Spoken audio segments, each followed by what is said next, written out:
अमन और अमृता की शादी को लगभग 3 साल हो चुके हैं, लेकिन उनके घर में किसी भी प्रकार की खुशी ने दस्तक ही नहीं दिया था। ऐसी स्थिति में लोगों का बार बार सवाल करना आम हो चुका था।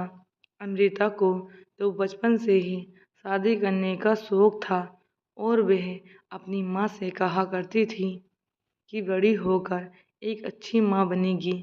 हालांकि उसकी ये ख्वाहिश आज तक पूरी नहीं हो सकी और जिसका उसे बहुत बेसब्री से इंतजार था।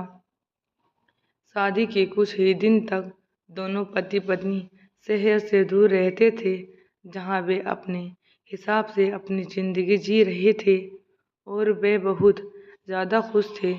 लेकिन अमन की नौकरी चले जाने की वजह से उसे वापस अपने होम टाउन आना पड़ा और वे अपने परिवार के साथ रहना पड़ा, जहाँ पर उसके माता पिता, छोटा भाई और एक बहन थी। देखते देखते समय आगे बढ़ा और अमन की बहन की शादी हो गई और अपने घर चली गई। वैसे तो अमृता की सास स्वभाव की अच्छी थी और उन्होंने हमेशा अमृता का साथ दिया और कभी किसी ने भी अगर अमृता के लिए कुछ कड़वाहट घोली हो तो उन्होंने अमृता का ही साथ दिया था। एक बार की बात है, जब पड़ोस में रहने वाली श्यामा चाची उनके घर बैठने आई और जब अमृता ने उनके लिए गर्मा गर्म पकोड़े लेकर आई, तब श्यामा चाची की मुंह से निकल पड़ा, अरे बहू, अब हम इन आंगन में किलकारी की आवाज़ सुननी है। जानती हो तुम्हारी शादी के बाद ही मनोरमा के बेटे की शादी हुई, लेकिन आज उनके घर में खुशियाँ दिखाई देती हैं क्योंकि वहाँ जुड़वा बच्चे ने जन्म लिया है। इस बात के बाद अमृता का चेहरे से हंसी गायब हो जाती है और वह अपनी आंसुओं को छुपाते हुए वहाँ से निकल जाती है। हालांकि अमृता की सास ने सारी बात संभाला और उन्होंने अमृता को सब कुछ भी नहीं कहा।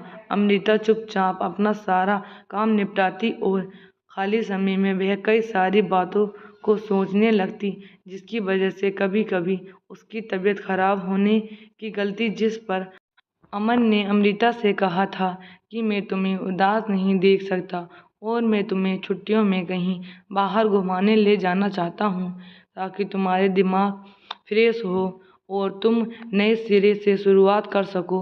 अमृता को एक ही बात का सहारा था कि चाहे कुछ भी हो जाए उनका पति हमेशा उनका साथ देगा, क्योंकि अमन उसे बहुत अच्छे से समझता था और उसकी हर परेशानियों को दूर करने की कोशिश करता था।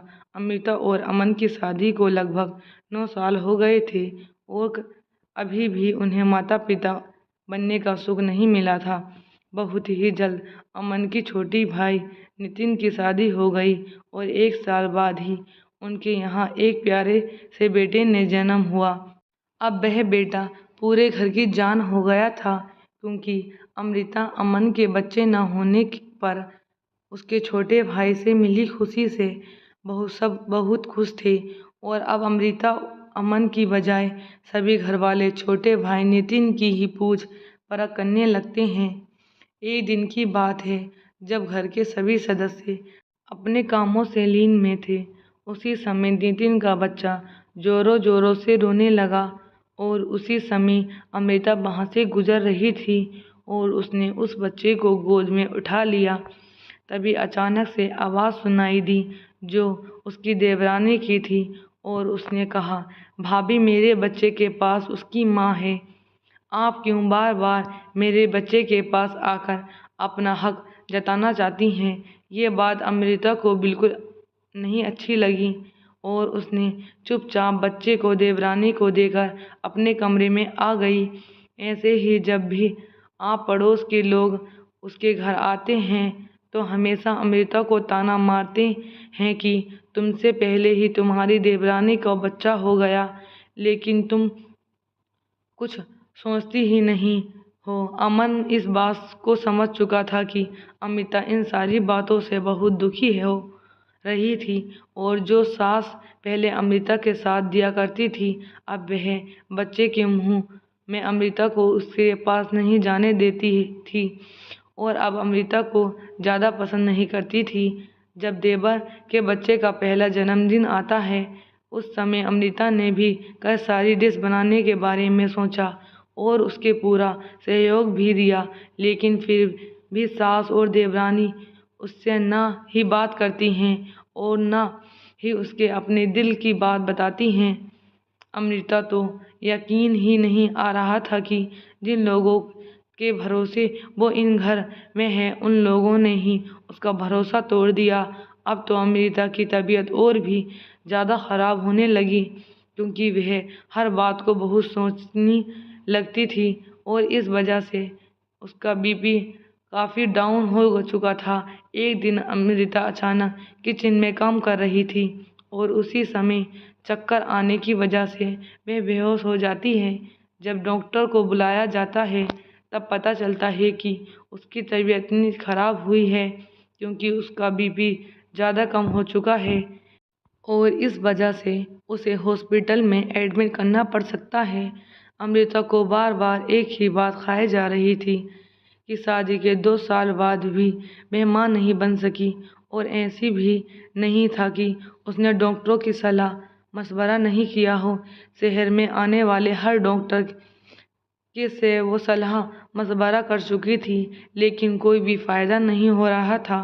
अमन ने उसकी तबीयत देखते हुए अमृता को 1 महीने के लिए मायके भेज दिया ताकि वह अपनी तबीयत को ठीक कर सके। एक दिन वह अपने मायके वाले घर में बैठकर टीवी देख रही थी कि उसी समय पड़ोस की श्यामा चाची उसके घर पहुंच गईं और उसने कहने लगी कि तुम्हारे बारे में सोच कर मुझे बहुत बुरा लगता है।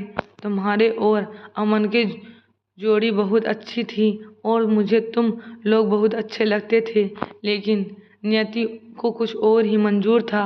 अमृता को आश्चर्य से चाची की ओर देखा, तब उसे पता चला कि घर वाले अमन की दूसरी शादी की बात कर रहे हैं, क्योंकि उन्हें ऐसा लगता है कि अमृता अब उन्हें संतान सुख नहीं दे सकती और अब वे लोग नहीं चाहते कि अमृता अपने उनके घर में वापस आए।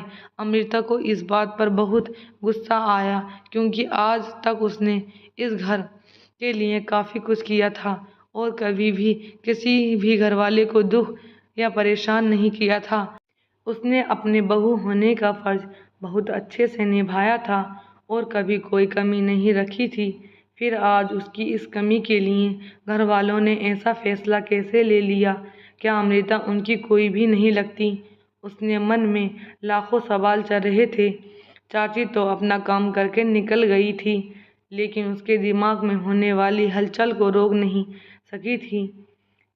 अभी अमृता को लगता है कि उसे अमन से बात करने लेनी चाहिए, तो कभी अमृता को उसके नाम से नफरत होने लगी थी, क्योंकि जिन लोगों को उसने अपना समझा था, आज वही पराये नजर आ रहे थे। जहां अमृता 1 महीने के लिए मायके आई थी, अब उसे यहाँ रहते हुए 2 महीने हो गए थे और अमृता के माता पिता भी अब चिंतित नजर आने लगे थे। अचानक एक दिन अमृता को ये बात पता चलती है कि देवर देवरानी के बेटे को बहुत ही खतरनाक बीमारी से जकड़ लिया है और इस वजह से उसे ब्लड की आवश्यकता है। तब उसे याद आता है कि उसका और देवर देवरानी के बच्चे का ब्लड ग्रुप एक ही है और वह तुरंत हॉस्पिटल पहुंचकर अपना फर्ज अदा करती है और उस बच्चे को अपना खून देती है। ये देखकर देवर देवरानी की आंखों में पानी आ जाता है और दोनों हाथ जोड़कर अमृता के सामने बैठ जाते हैं। अमृता उन्हें उठाते हुए कहती है, भले ही आप लोगों ने मुझे पराया कर दिया हो, लेकिन मैं उस मासूम बच्चे से कैसे अपनी दुश्मनी मोल ले सकती हूँ? उसके आने के बाद ही मैंने अपने अंदर ममता को देखा। भले ही वह मेरा नहीं था, लेकिन उसकी एक हंसी से मैं अपने सारे गम भुला चुकी थी। तब मुझे एहसास हुआ कि मैं भी एक अच्छी माँ बन सकती हूँ। अमृता के मन में अमन के लिए जो गांठ बनी हुई थी, वे खुल नहीं पाई थी क्योंकि चाची ने पूरी बात तो बताई ही नहीं थी। जब अमृता के पास अमन बात करने के लिए आया तब उसे धक्का देते हुए रोने लगी और कहने लगी, तुमने मुझसे पराया कर दिया। अगर तुम्हें दूसरी शादी करनी थी तो तुमने मुझसे बात करते, लेकिन मुझे पड़ोसियों से पता चलता है कि तुम्हारे दिल में क्या चल रहा है। इस बात पर अमन बड़े प्यार से अमृता को कहता है कि तुम्हारे होते हुए मैं कभी दूसरी शादी नहीं करूँगा और अमृता के लिए एक सरप्राइज लेके आया हूँ। और उसी वक्त एक छोटे से बच्चे को लाकर अमृता के गोद में डाल दिया, जिसे देखकर वह रोने लगती है। अब उसे पता चल जाता है कि आखिर सच्चाई कुछ और ही है। अमन इतने दिनों से जरूरी कार्यवाही में लगा हुआ था क्योंकि वह एक बच्चा गोद लेकर अमृता के गोद को सूना नहीं रखना चाहता था, बल्कि उसे संतान सुख देकर हर खुशी देना चाहता था।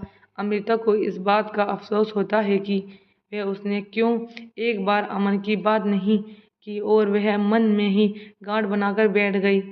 अब सास में भी अपनी गलती स्वीकार करती है और उस प्यारे से बच्चे को अपना नाम देती है। तब अमन ने बड़े ही प्यार से अमृता के कंधे पर हाथ रखकर कहा, अरे पगली, पति पत्नी का रिश्ता छोटा तो नहीं होता कि पड़ोसियों के कुछ भी कह देने से टूट जाएगा। मैं जानता हूँ तुम बहुत परेशान थी और तुम्हारा विश्वास भी धीरे धीरे खत्म हो रहा था। ऐसे में घर वालों का किया गया व्यवहार भी तुम्हारे लिए बिल्कुल सही नहीं था, इसीलिए मैंने तुम्हें मायके भेज दिया था। आज अमृता और अमन के बच्चे का पहला जन्मदिन है, जिसमें उन्होंने लगभग पूरे शहर वालों को बुलाया है। और उस पड़ोस वाली श्यामा चाची को तो अमृता खास तौर पर से आमंत्रण देने उसके घर पहुंची थी। अमृता के जीवन में जो भी कमी थी वे उसके पति की वजह से पूरी हो पाई थी और आज वह अपने आप को दुनिया के सबसे खुशनसीब औरतों में से एक समझ रही थी। दरअसल देखा जाए तो ये बिल्कुल सही है। एक औरत की जीत उसी समय होती है जब उसका हमसफर उसके साथ हो। ऐसे में हमेशा पति पत्नी के बीच होने वाले मतभेद को ठीक करने के लिए किसी और की नहीं, स्वयं पति पत्नी की आवश्यकता होती है ताकि अपने जीवन का निर्णय ले सकें और तीसरे को बीच में आने से रोक सकें। किसी भी परेशानी या दुख के समय पत्नी हमेशा अपने पति की ओर देखती है। ऐसे में पति का कर्तव्य बनता है कि वह अपनी पत्नी का साथ दे और उसे हमेशा खुश रखे।